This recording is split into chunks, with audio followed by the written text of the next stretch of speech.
গর্ভাবস্থার এই সময় কোন দিক হয়ে ঘুমানো ভালো? বেল খেলে গর্ভবতী মায়েদের কী উপকার হয়, আর খেজুর খেলেই বা কতটা উপকার পাওয়া যায় সব জানাবো এই ভিডিওতেই। দিদা চলে গেছে, আজ 11 দিন হয়ে গেল। তেরাত্তেরের শ্রাদ্ধকার্য, খাওয়ান দাওয়ান সবটাই সম্পন্ন হয়ে গেছে।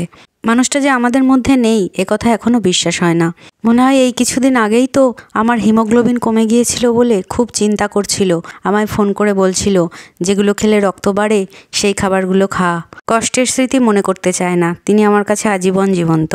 রাতের খাওয়া দাওয়া হচ্ছে পনির বাটার মশলা আর বাটার নান। এটা রিজুর খুব প্রিয়, তবে আমার এইসব রেস্টুরেন্টের খাবার একদম ভালো লাগে না।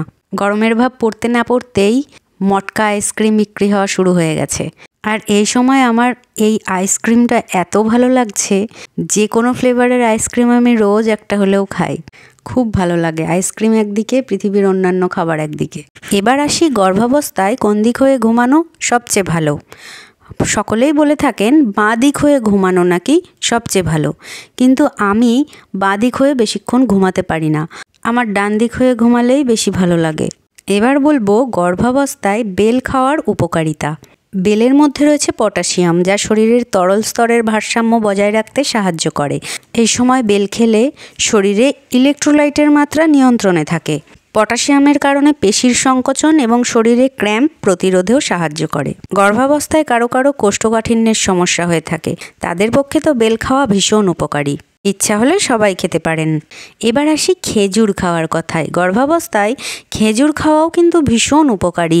আমার যেহেতু মাঝে হিমোগ্লোবিন লেভেল খুব কমে গিয়েছিল, সেহেতু ডাক্তারবাবু অন্যান্য ফলের পাশাপাশি খেজুরও খেতে বলেছিলেন, তবে খুব বেশি মাত্রায় নয়।